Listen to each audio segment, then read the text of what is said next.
గోరుచిక్కుడుకాయ కూరను ఇలా మీరు వండారంటే పోషకాలు డబల్ అవుతాయని మీకు తెలుసా? ఈ గోరుచిక్కుడుకాయ కూర అని వీడియో స్కిప్ చేయకుండా చివరి వరకు చూడండి. చిక్కుడు ఆర్ క్లస్టర్ బీన్స్ ఇది పీచు పదార్థం అండి.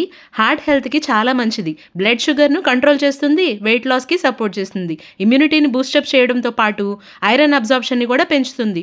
పైగా మనం సోయా యాడ్ చేయడం వల్ల, సోయాతో మనకి అధిక ప్రోటీన్ ఉండడం వల్ల ఈ కూర చాలా న్యూట్రిషియస్ ఫుడ్గా నేను భావిస్తున్నాను. మీ అందరితో షేర్ చేసుకుంటే వెయిట్ లాస్ వాళ్ళకి కూడా హెల్ప్ అవుతుందని నేను ఈ వీడియో చేస్తున్నాను. ముందుగా గోరుచిక్కుడుని అరకిలో మంచిగా ఉడకపెట్టుకోవాలండి. శుభ్రంగా కడిగి సన్నగా చూసి మనం ఇలా వీడియోలో చూపించినట్టుగా శుభ్రంగా మనం ఉడకబెట్టుకోవాలి. నేను 4 టమాటాలు తీసుకున్నానండి, పెద్ద సైజు టమాటాలు, ఒక 2 పెద్ద ఉల్లిపాయలు, ఒక 3 పచ్చిమిరపకాయలు శుభ్రంగా కట్ చేసి పక్కన పెట్టుకుందాం. ఇక్కడ నేను టమాటాలు చూపిస్తున్నాను చూసారా, ఇలా సన్నగా కట్ చేసుకోవాలండి. ఇలా కట్ చేసుకోవడం వల్ల మంచిగా మగ్గుతాయండి కూరలో. ఇదే మనకి టొమాటోనే మంచి టేస్ట్ని ఇస్తుందండి ఈ కూరకి. అయితే ముందుగా నేను కొంచెం నీళ్ళని పక్కన పెట్టుకొని సోయా దాన్ని శుభ్రంగా వేసి కడుక్కుంటున్నానండి. కడుక్కున్న తర్వాత ఆ నీళ్ళని వేడి చేసుకొని సోయాని దానిలో వేసి 10 నిమిషాల వరకు ఉంచుతాను. వెడల్పాటి బాండి పెట్టుకొని కొంచెం ఆయిల్ పోసుకొని, ఆయిల్ కొంచెం తక్కువగా పోసుకోండి, వెయిట్ లాస్ వాళ్ళకి కూడా ఈ రెసిపీ పనిచేస్తుంది. కాబట్టి ఫస్ట్గా ఆయిల్ వేసి, తాలింపు వేసి, జీలకర్ర, దానిలోనే కరివేపాకు వేసుకొని వేగనివ్వాలి. అవి చిటపటలాడుతున్నప్పుడు మనం సన్నగా తరిగిన 2 ఉల్లిపాయలు ఏవైతే ఉన్నాయో అవి కూడా యాడ్ చేసుకుంటున్నాం. ఇక్కడ చిటపటలాడుతున్నాయి చూసారా? ఇలా చిటపటలాడుతున్న సమయంలో మనం 2 కోసిన ఉల్లిపాయలు ఏవైతే ఉన్నాయో అవి కూడా మనం దానిలో యాడ్ చేసుకున్నాం. ఇవి మంచిగా గోల్డెన్ బ్రౌన్ వచ్చే వరకు వేగాలండి. ఇలా వేగాలంటే మనకు ఒక చిన్న టిప్ ఉందండి. పసుపు, ఉప్పు గనక మనం యాడ్ చేసామంటే ఈ కూర తొందరగా ఏగుతుందండి. కాబట్టి ఉల్లిపాయలు తొందరగా ఏగాలంటే ఫస్ట్ కొంచెం పసుపు, కొంచెం సాల్ట్ అనేది మనం యాడ్ చేస్తున్నాం. కూరకు సరిపోను ఉప్పు, కారం, ఉప్పు, పసుపు యాడ్ చేయాలనుకుంటే ఇక్కడ యాడ్ చేయొచ్చు. లేదనంటే ఉల్లిపాయ ఏగేంత వరకు కూడా కొద్దిగా ఒక అర స్పూన్ వరకు సాల్ట్ మనం దీనిలో యాడ్ చేయొచ్చు. ఇలా వేగుతున్న సమయంలో మనం ముందుగా కట్ చేసుకున్న టమాటాలు ఏదైతే ఉన్నాయో ఆ టమాటాలని కూడా శుభ్రంగా ఈ కూరలో యాడ్ చేసుకోవాలండి. ఇక్కడ నేను పచ్చిమిరకాయలు యాడ్ చేయడం మర్చిపోయాను, ఇప్పుడు యాడ్ చేశాను. అవి కూడా ఎగుతున్నాయి చూసారా?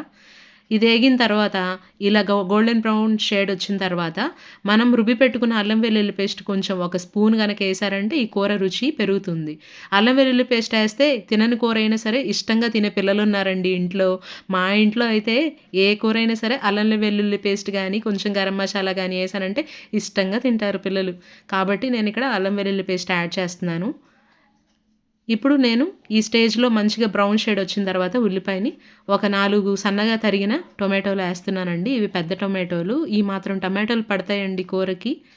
మీల్ మేకర్ వేసిన తర్వాత కూర డ్రై అవుతుంది అనిపిస్తే మీరు టమాటాలు ఒక 6, 7 కూడా వేసుకోవచ్చండి. ఇక్కడ క్లస్టర్ బీన్స్ కట్ చేసి ఉడకపెట్టాను కదా, అవి కూడా యాడ్ చేశాను ఇక్కడ. ఇదిగో చూడండి, ఇక్కడ నేను గరెటతో టెస్ట్ చేస్తున్నాను అవి ఉడికినాయా లేదా అని చెప్పి. ఆల్రెడీ ఉడికినాయే కాబట్టి మనకి ఎక్కువ టైం ఏం పట్టదు. ఇంకొక 10 నిమిషాలు కనుక మూత పెట్టి ఉడికించుకున్నారంటే ఈ టమాటాలు కూడా మగ్గుతాయి. మగ్గాయి అనుకున్నాక మనము ఒక స్పూనున్నర కారం, అది మంటగా ఉన్న కారమా లేకపోతే చప్పగా ఉన్న కారమో చూసుకోండి. మీ టేస్ట్ని బట్టి కారం అనేది మీరు యాడ్ చేసుకోండి. ఇక్కడైతే నేను 2 స్పూన్ల కారం అనేది వేసుకుంటున్నాను. ఇక్కడ మగ్గింది మంచిగాను. చూసారా, ఇక్కడ టమాటా తర్వాత గోరుచిక్కుడు మంచిగా మగ్గాయి. ఆయిల్ అనేది పైన కనిపిస్తూ ఉంది. ఇట్లా మగ్గుతుంది అనుకున్న టైంలో మనము ఇక్కడ మీల్ మేకర్ మనం 10 నిమిషాలు వేడి నీళ్ళు నానబెట్టాం కదా, అది గట్టిగా స్క్వీజ్ చేసుకొని గట్టిగా పిండి పక్కన పెట్టుకోండి. ఆ స్క్వీజ్ చేసిన మీల్ మేకర్ ఏదైతే ఉందో దీనిలో యాడ్ చేస్తున్నాను. ఇదేనండి హీరో ఈ కూరకి. చాలా రుచినిస్తుంది, చాలా పోషకాలను అందిస్తుంది ఈ కూరకి. ఇప్పుడు గోరుచిక్కుడుకాయ కూర అంటే ఇన్ జనరల్గా ఇళ్లలో ఎలా వండుకుంటారు? కొబ్బరి కారం వేసుకొని వండుకుంటారు, లేకపోతే డీప్ ఫ్రై చేసుకొని తాలింపు పెట్టుకుంటారు, లేకపోతే ఉల్లికారం వేసుకుంటారు. కానీ ఇలా ఎప్పుడైనా మీరు ట్రై చేశారా? ట్రై చేయకపోతే ఖచ్చితంగా ట్రై చేయండి. చాలా యమ్మీ, అంటే చాలా టేస్టీగా కూడా ఉంటుందండి ఈ కూర. లాస్ట్లో చివరగా నేను గరం మసాలా యాడ్ చేశాను.